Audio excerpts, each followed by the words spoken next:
Hello, everybody, and welcome to Football Manager Experiments, a YouTube channel dedicated to running the most interesting Football Manager experiments and simulations. And this is the first part in our new series, which is around creating a team full of physical beasts. What would happen if a team had almost perfect physical attributes in Football Manager? And for this challenge, we have made Sean Dyche's dreams come true, and we have taken over Burnley to turn their team into a bunch of absolute physical beasts. And so here we are in Football Manager, just looking at Burnley's rise. Very mid-table Premier League team that have certainly been overachieving of late. And what we're just going to do is click into the squad, and I'll show you what we have done here. So let's give a few examples. Basically, everybody has been set to maximum stats in terms of their physicalities. We've also increased the height and weight of certain players to make them a little bit taller where they need to be, a little bit bigger where physicality and weight will come into play. And so this here is Nick Pope looking absolutely phenomenal at this moment in time. We have not changed any of their attributes, both technical, so goalkeeping or outfield, or their mental attributes. And what we've also done is just make sure everybody will stay at Burnley. So we've extended the contracts for a little while longer. We've also made everyone incredibly loyal to Burnley. We've put in favoured club here as Burnley for most players. And in certain instances as well, Sean Dyche is their father. He clearly is not Nick Pope's father, but never mind here. Just to give you another look at some of the other standout players that everyone knows from Burnley. Ben Mee here, what a beast. We've made him a little bit taller as well. And for the central defenders, I decided that Sean Dyche, the central defender, that he was the big tough man, is their idol. So that's the relationship there. I'm currently the manager. I will take myself out of the game before we move forward.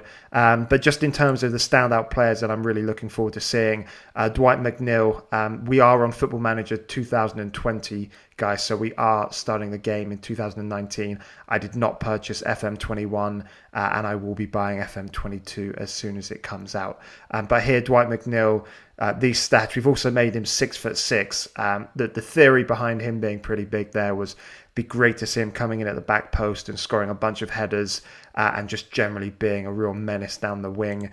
Other things people may find amusing. Aaron Lennon, who is in the game with Burnley, is now 6'2", which is funny. His physical stats, especially his pace and acceleration, did not increase much when we bumped them all up to 20.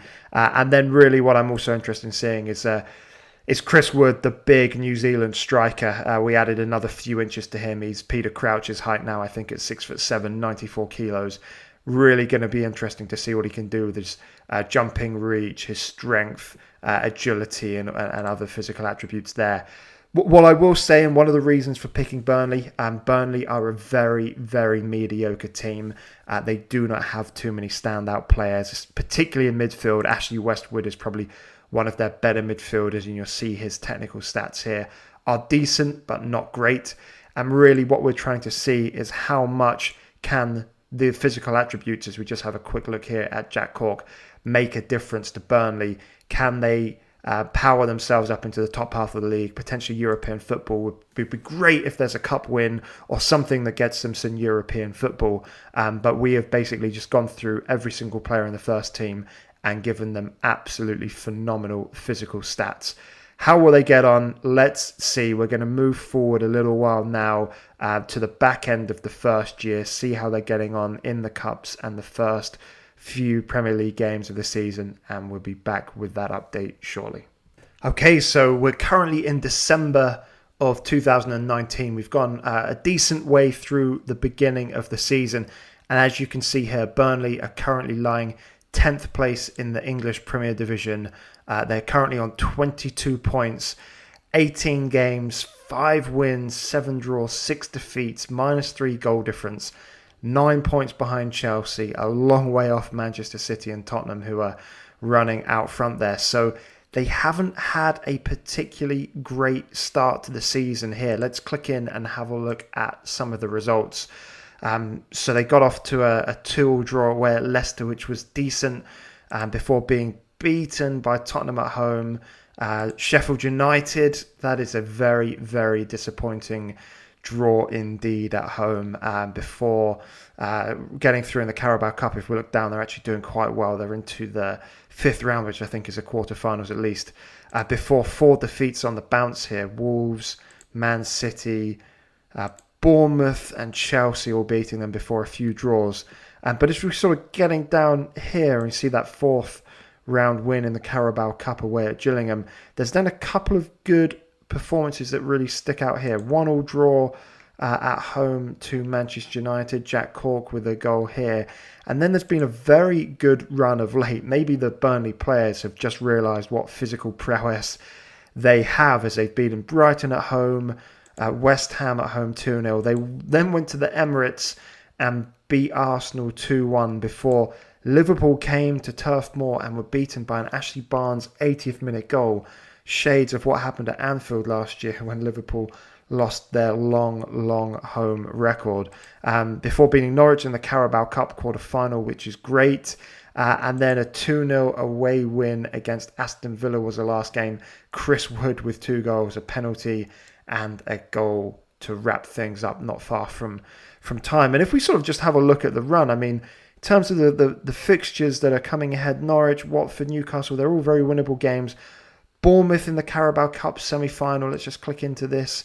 The other game is a Manchester derby, so there will be a very, very tough final for whoever wins. Hopefully Burnley can make it through to a final. But there's a nice little streak here. There are obviously a couple of tough games coming up here.